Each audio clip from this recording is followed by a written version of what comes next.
Welcome back to our YouTube channel, Knowledge Sharing. I am Abid Anwar, founder and CEO of Blue Apple Trainers and a business coach. हमारा आज का topic है explore charisma in you. आज का management में जो सिक्का राइजुल वक्त है वो है leadership, not managerial skill, leadership. Leadership की बुनियादी तौर पे दो खूबियाँ होती हैं, दो ट्रेड्स होते हैं। एक होता है कैरिज्मेटिक और एक होता है एनालिटिकल। ये दो बुनियादी खूबियाँ हैं, दो बुनियादी किस्में हैं, ट्रेड्स जिसे हम कहते हैं, मैनेजमेंट ट्रेड्स। आज तक आप देखिए, अगर कहीं पे भी आप मैनेजमेंट के हवाले से या लीडरशिप के हवाले से पढ़ते हैं या सुना होगा आपने, तो आपने यही सुना होगा कि एनालिटिकल जो चीज़ है वो तो आप डेवलप कर लेते हैं, लेकिन कैरिज्मेटिक जो आपकी सूरत हाल है, यानी तिल्स्माती जो शख्सियत है आपकी, वो इनबॉर्न होती है, वो डेवलप नहीं कर सकते, उसको आप डेवलप नहीं कर सकते, वो इनबॉर्न होती है। लेकिन आज मैं आपको ये कंसेप्ट दे रहा हूँ कि एक्सप्लोर कैरिज्मा इन यू। आप अपने आप को कैरिज्मेटिक पर्सनैलिटी में डेवलप करें। कैरिज्मेटिक का फ़ायदा ये होता है कि परसुएडेशन बड़ी क़ुव्वत से हो जाती, हर बंदा आपकी बात मानता है। एक लीडर को, एक मैनेजर को जो है वो अपनी बात मनवानी होती है और लोगों से बात को मनवाना होता है। कितने लोग उसके अंडर काम करते हैं ना, चाहे फंक्शनल मैनेजर हो, चाहे उसके अंडर कितने लोग काम कर रहे होते हैं, कोई सेक्शन इंचार्ज है या ऑनर है या कोई डायरेक्टर है, उसके अंदर कितने लोग काम करते हैं। अगर उसकी बात आराम से सुन लेंगे, मान लेंगे, तो वो उसके जो रिज़ल्ट्स हैं वो अच्छे आएंगे। उसकी परसुएडेशन है ना, उसको अपने बात को मनवाना होता है। तो अगर उसके अंदर कैरिज्मा होगा तो उसकी बात को आराम से मनाएगा, उसको ज़्यादा ज़ोर देना नहीं पड़ेगा और आराम से उसकी बात सुन ली जाएगी और मान ली जाएगी। तो कैरिज्मेटिक जो अप्रोच है वो आप कैरिज्मा अपने अंदर पैदा कर सकते हैं। ख़ास तौर पे जो फ्रंट डेस्क पे लोग होते हैं या सेल्स एंड मार्केटिंग के अंदर होते हैं, पीआर के अंदर होते हैं कंपनियों के और ऑर्गेनाइजेशन के, तो उसके अंदर कैरिज्मा बहुत ज़रूरी है। तो आज की कॉरपोरेट वर्ल्ड के अंदर सबसे इम्पॉर्टेंट चीज़ जो है, आपके अंदर कैरिज्मा होना ज़रूरी है। आप कैरिज्मा को अपने अंदर पैदा कीजिए। उसके अंदर आपको करना क्या है, आपको रीडिंग अपनी अच्छी रखनी होगी, आपको अपना जो है वो चीज़ों को समझना होगा, आपको लर्निंग रखनी होगी और आपको अपने अंदर कॉन्फिडेंस रखना होगा, आपको अपनी बॉडी लैंग्वेज का ख्याल रखना होगा, आपको सॉफ्ट रखना होगा और आपको हमेशा एक्सप्रेस करना होगा, इम्प्रेस नहीं करना होगा कि आप मुंह टेढ़ा करके और इंग्लिश में बात करके या और नखरों से आप बात करके तो इम्प्रेस करें। नहीं, आप सॉफ्ट स्पोकन रहें और आप अपनी बॉडी लैंग्वेज का ख्याल रखें, आप कॉन्फिडेंट हों। और आपको इसमें सबसे ज़्यादा जो चीज़ ज़रूरी होती है उसके अंदर ये है कि आप साफ़ सुथरे हों, आपके बाल बाकायदा तरशे हुए हों और उसके बाद फिर उसके अंदर जो है बाकायदा तरीके से आपकी मेंटेनेंस हो, आपका लिबास बहुत ठीक होना चाहिए। हम क्या करते हैं कि जब भी हम जॉब कर रहे होते हैं तो हमारी कोशिश होती है कि हमारे पास कपड़े ज़्यादा से ज़्यादा, हम रोज़ नए बदल बदल के जाएँ, 10-20 कपड़े लेते हैं। और शुरू में जब हम जॉब कर रहे होते हैं तो हमारे पेरेंट्स जो है वो हमारे कपड़ों का सिलेक्शन कर रहे होते हैं। उसके अंदर उनकी कोशिश ये होती है कि बच्चे के ज़्यादा से ज़्यादा कपड़े ले लिए जाएं, जॉब करेगा तो ये रोज़ अपना बदल के चला जाएगा। उसके अंदर हम क्या है, क्वालिटी को कंप्रोमाइज़ करते हैं। कपड़ों की क्वालिटी को कंप्रोमाइज़ नहीं करना चाहिए। 10 कपड़ों के बजाय, आप नए कपड़ों के बजाय सिर्फ 2 कपड़े ले, अच्छे ले, कैजुअल कपड़े नहीं ले। कैजुअल से आपका जो जॉब के अंदर जो है, प्रोफेशन के अंदर आपका कॉर्पोरेट वर्ल्ड में अच्छा इंप्रेशन नहीं पड़ता। आप 2 सूट लें, 2 कपड़े लें और बेहतरीन किस्म की स्टिचिंग हो, बेहतरीन किस्म का फैब्रिक हो, बेहतरीन स्टिचिंग हो, अकॉर्डिंग टू जो टाइम है, अकॉर्डिंग टू फैशन होना चाहिए।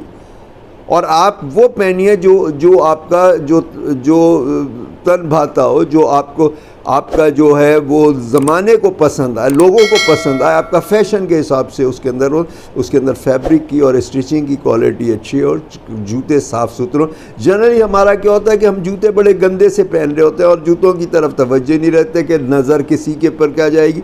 मर्द के सबसे ज़्यादा जो चीज़ देखी जाती है वो उसके शूज़ देखे जाते हैं, उससे इम्प्रेशन पड़ता है। अगर आप अपने आप को अच्छा कैरी करेंगे तो आपका जो जो इम्प्रेशन होगा, फर्स्ट इम्प्रेशन, वो लास्ट इम्प्रेशन होता है और वो क्वालिटी वाला होगा। उससे आपकी बात मानी जाएगी। आप किसी को अगर सेल्स के लिए किसी को कन्विंस करेंगे तो वो आपकी पर्सनैलिटी से आपका जो है ना मोर देन 50% तो वो वैसे ही आपकी तरफ हो जाएगा और आपकी बात को शौक़ से और गौर से सुनेगा।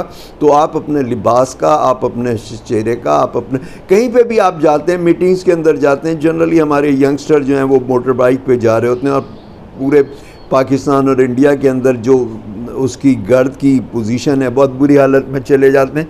तो उसके अंदर ये है कि आप एक तो वो पहन के जाइए, ऊपर से जैकेट पहन के जाइए ताकि वो जैकेट उतार लीजिए और उसके बाद फिर आप जाकर अपना मुँह हाथ पहले धोइए, मीटिंग से पहले मुँह हाथ धोइए और उसके बाद कंघा वगैरह करके प्रॉपरली अपने आप को ड्रेसअप और शेप अप करके और फिर आप मीटिंग के अंदर जाइए। और उसके लिए ये होगा कि आप वक्त से पहले जाएँ।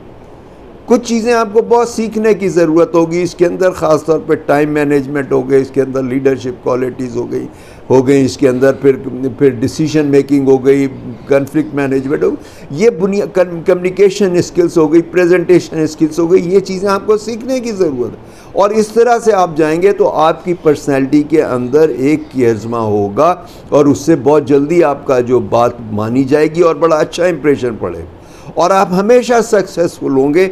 आप चाहे मीटिंग करें, आप चाहे लोगों को परसुएट करें, अपनी बात मनवाएं या कहीं पे भी आप कोई अपना सेल्स को जो है उसको आपने क्लोज़ करना है तो वो आपकी फेवर के अंदर सेल्स जो सेल्स क्लोज़ होगी और आपकी फेवर की टर्म्स आप कंडीशन होंगी। इसी तरीके से आज कॉर्पोरेट वर्ल्ड के अंदर पाकिस्तान और इंडिया के अंदर फ़ीमेल जो है उनका वंसर बढ़ता चला जा रहा है, आज वो ज़्यादा होती चली जा रही हैं। तो उसके अंदर भी ख्याल रखना चाहिए कि आप अपना लिबास का ख्याल रखें, आप अपना लिबास का ख्याल रखें। आप भड़कीले कपड़े नहीं पहने, आप जो है सोबर कपड़े पहने और अच्छे कपड़े पहने, चाहे 2 जोड़े बेहतरीन किस्म के हों, सैंडल प्रोफेशनल हो, आम सैंडल नहीं हो, शूज़ टाइप के हो।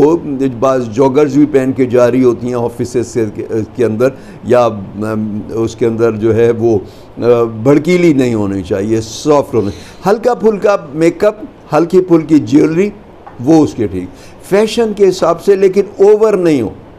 तो आप देखिए उसके अंदर उनका भी लुक बड़ा अच्छा लगेगा, वो उनको कपड़े कैरी करने आते हो। और जेंट्स के अंदर ये है कि अगर टाई पहनी भी हो तो बेहतर है, उससे इम्प्रेशन अच्छा पड़ता है। दूसरा, बहुत सारे लोग जो है शलवार कमीज़ भी पहन रहे होते हैं, ख़ास तौर पे पाकिस्तान के अंदर। तो उसके अंदर ये है कि आप उसको प्रॉपर तरीके से स्टिच हुआ प्रॉपर तरीके से ड्रेसअप हो और प्रॉपर तरीके से पहने हुए, वेस्ट कोट हो तो बेहतर है। और सैंडल के साथ सॉक्स नहीं पहनने, उसके साथ चप्पल नहीं पहनने, सैंडल पहने लेकिन बग़ैर सॉक्स के, और शूज़ पहने तो वो ज़्यादा अच्छा लगेगा, सॉक्स के साथ शूज़ पहने। आप देखिए कि बाज़ लोग शलवार कमीज़ के अंदर होते हैं, उनकी पर्सनैलिटी कितनी अच्छी लग रही होती है, तो उसके अंदर कैरिज़मेटिक अप्रोच झलक रही होती है, कैरिज़मा झलक रहा होता है उसके अंदर। तो आप अपने अंदर कहीं पर भी आप हैं, अगर आप तरक्की करना चाहते हैं तो आप अपने कैरिज़मा को एक्सपोर्ट कीजिए, अपनी इस तरह से ग्रूमिंग कीजिए कि आपके अंदर एक कैरिज़मा झलकता और आप कहीं पर भी जाएं तो आपकी बात जो है वो मानी जाए और उसे टाला ना जाए, नज़रअंदाज ना किया जाए। आप इतने सुथरे और इतने हो तो आप इसके अंदर जो है आप कैरिज़मेटिक हो जाएंगे। और सोने से सुहागा ये होगा कि जब आप चीज़ों को पढ़ेंगे, रीडिंग करेंगे, स्किल्स को अपनी बढ़ाएंगे, रोज़ाना 1 से 2 घंटे आप अपनी स्किल्स बढ़ाएंगे तो आपकी एनालिटिकल रिपोर्ट की नॉलेज भी अच्छी हो जाएगी, आपकी एनालिटिकल अप्रोच हो जाएगी। तो आप उसको जो है आपकी कोई भी इंशाल्लाह ताला जो भी डील होगी, जो भी होगा वो होगा और वो एक्सेप्ट हो जाएगी। इवन आप जॉब के लिए भी कहीं इंटरव्यू के लिए जाते हैं तो आप को फेवरेबल टर्म्स के ऊपर इंशाल्लाह ताला रख लिया जाएगा। तो आज के लिए इतना ही, फिर इंशाल्लाह नेक्स्ट व्लॉग पे मुलाकात होती है। टिल देन अल्लाह हाफ़िज़।